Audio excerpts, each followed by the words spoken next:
Law 20. Do not commit to anyone. Judgment.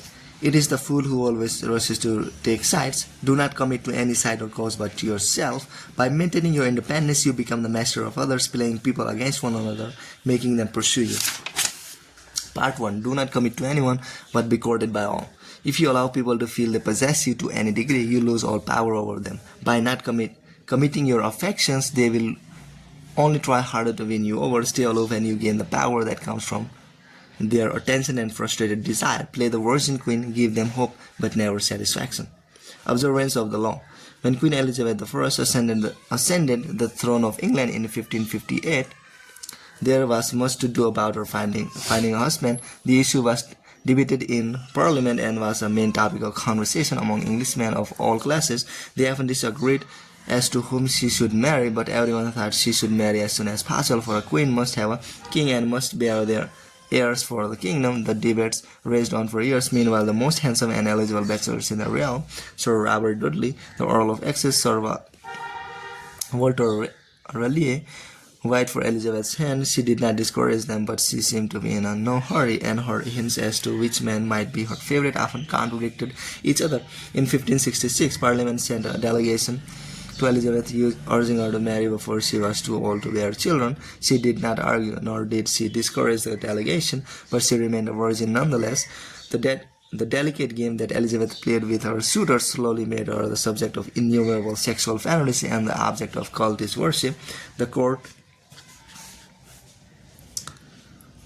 physician Simon Forman used his diary to describe his dreams of deflowering her. Painters represented her as Diana and other goddesses. The poet Edmund Spenser and others wrote eulogies to the Virgin Queen. She was referred to as the world's empress. That virtuous Virgo who rules the world and sets the stars in motion.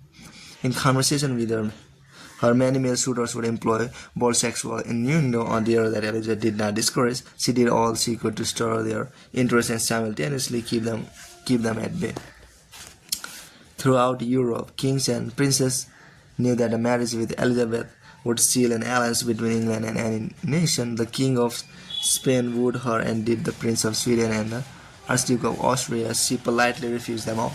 The great diplomatic issue of Elizabeth's day was posed by the revolt of the Flemish and Dutch lowlands, which were then possessions of Spain. Should England break its alliance with Spain and choose France as its main ally on the continent, thereby encouraging Flemish and Dutch independence? By 1570, it had come to seem that an alliance with France would be England's wisest course. France had two eligible men of noble blood, the Dukes of Anjou and Alençon, brothers of the French king. Would either of them marry Elizabeth? Both had advantages, and Elizabeth kept the hopes of both alive. The issue simmered for years. The Duke of Anjou made several visits to England, kissed Elizabeth in public, even called her by pet names. She appeared to requisite his affection. Meanwhile, as she flirted with the two brothers, a treaty was signed that sealed peace between France and England. By 1582, Elizabeth felt she could break off the courtship.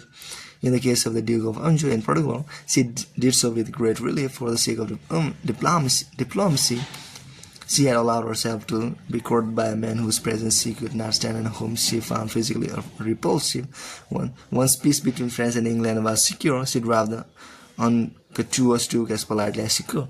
By the time Elizabeth was too old to bear children, she was accordingly able to live the rest of her life as she desired, and she died the virgin.